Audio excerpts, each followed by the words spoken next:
Hello to everyone in the internet. It is currently Thursday, December 6th. I am Nathan of Washington, and you're watching Culture Shock, the only show on the internet that knows how to separate an issue of culture from an issue of politics. And this is the news.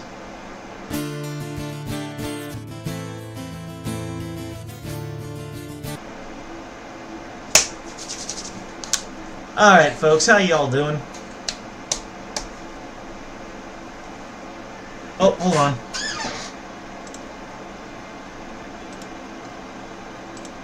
Hold on.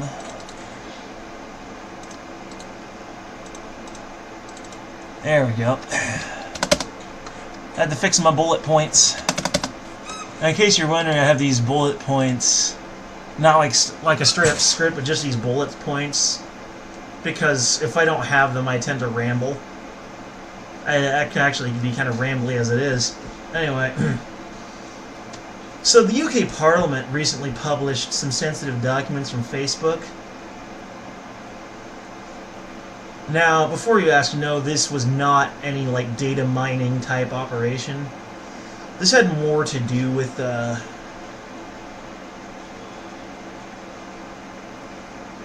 more or less just data on Mark Zuckerberg and his corporation and stuff they had, like their blacklist and their whitelist of competitor corporations and ally corporations. The UK has made a move in this move, and it reveals just how much data Facebook had and how ruthless they are with us in general. Facebook is a corporate tool. And if I didn't have friends and family and really important groups on there, I wouldn't use it. You should use Minds. It's an alt-tech version of Facebook that is very similar, but better in a lot of ways. And if you're a Twitter user, switch to Gab. It's a Twitter clone that's alt-tech, and it doesn't mine data, it doesn't do anything. It just works like it has the same menu system as Twitter, possibly better, but it doesn't data mine you, it doesn't track you, it respects your privacy. But they had a whitelist for Airbnb, Netflix, and Lyft, and a blacklist of competitors like Twitter. Like, it was straight up like spy versus spy type shit. This could lead to the UK Parliament revealing this could lead to people guarding their privacy more. Because I think you should, because aside from those two lists, there were other things in there. There was personal information, unspecified, because the UK, in this one instance, respected your privacy for once. Which, you know, thank you for that. Yeah, Facebook is a shitty website, and the UK has revealed just how shitty they are. Like, straight up spy versus spy data collection. Sickening. And USA Gymnastics just got Me Too'd. But before you toe the alt-right line and talk about how Me Too, they're just lying for attention or for money or for revenge, before you go ahead and toe that line, let me be clear. USA Gymnastics is a big, big organization. So don't be surprised if a lot of these stories turn out to be true. After due process. Don't be surprised. And most of the gymnasts are women because women have smaller, more agile, more flexible bodies. So gymnastics comes just a bit more naturally. And where there are women, men who are predatory will be attracted to them. I guarantee it. So don't fall into the alt-right trap like I did for as long as I did. Don't fall in. You won't be able to climb out if you fall in too far. They'll try and say that the gymnasts are lying. They'll try to make this into like, oh, the feminists are all crazy snowflakes. Like, yeah, there's the snowflake feminists who go too far, like the hashtag #KillAllMen crowd, those guys. Then there are more moderate feminists who are more sane. Like, just look for the real statistics. And don't be surprised if you find that some of them are true on the USA Gymnastics. Don't be surprised. And, you know, these claims have actually caused, this whole incident has caused the organization to go bankrupt. So they owe the bank so much money that they can no longer operate. Because of all these lawsuits, all this money that they had to loan to pay them off. So, USA Gymnastics, no more. Fine by me, never really cared for them anyway. I find gymnastics impressive, certainly, but USA Gymnastics does not really present it in a way that is particularly interesting to me. But they are a very dirty company. And I think the only thing more dirty than USA Gymnastics might be FIFA.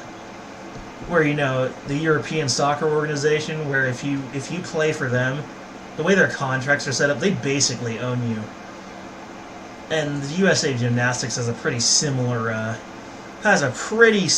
setup going for them, which should really be no surprise to anyone when you really think about it.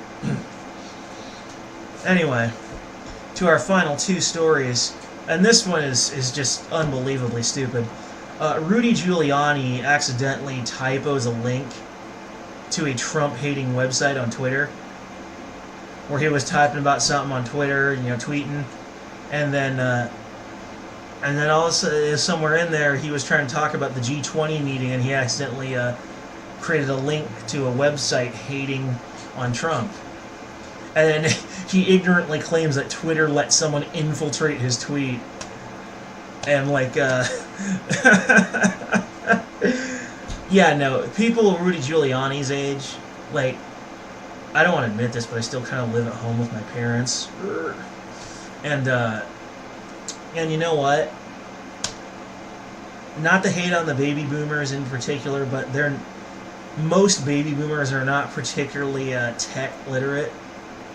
So they frequently make claims like this, like, it just arbitrarily threw it into some other place. Like, no, you just didn't do it right. You went save as, and you weren't actually saving it where you thought you were. That's my phone. You know, they're just not very tech literate, and this is just another case of that. Only it's amazing how they can be, you know, illiterate when it comes to technology in a position like Rudy Giuliani's, where he's been a mayor and an associate of Trump. And it's just, wow. Like, get with the program or you're gonna fuck it up. It's like, you older folks want to learn how to use technology, they're asking some of us younger folks sometime. If you ask politely, and you ask the right people, I'm sure we'll be willing to teach you how to use technology properly, and we're not going to be assholes about it. Like, I certainly wouldn't. If an older person asked me to teach them how to properly use technology, I'll be like, oh, sure, we can do a little teaching sesh, and I won't charge you a dime because I'll be doing it because it's for the better of all of us, because you guys are in positions of authority, and so you need to know what you're doing. So I will gladly and very politely show you what you need to do. I'll show you how everything works. And if you got a problem, just ask. I mean, that's how I am. I think that's how most people my age are. And Rudy Giuliani needs someone to coach him on technology. Because claiming that someone infiltrated your tweet without evidence, mind you, when in fact it was just a typo. I mean, like wow. Anyway, that's it for Culture Shock today, folks. Tschüss.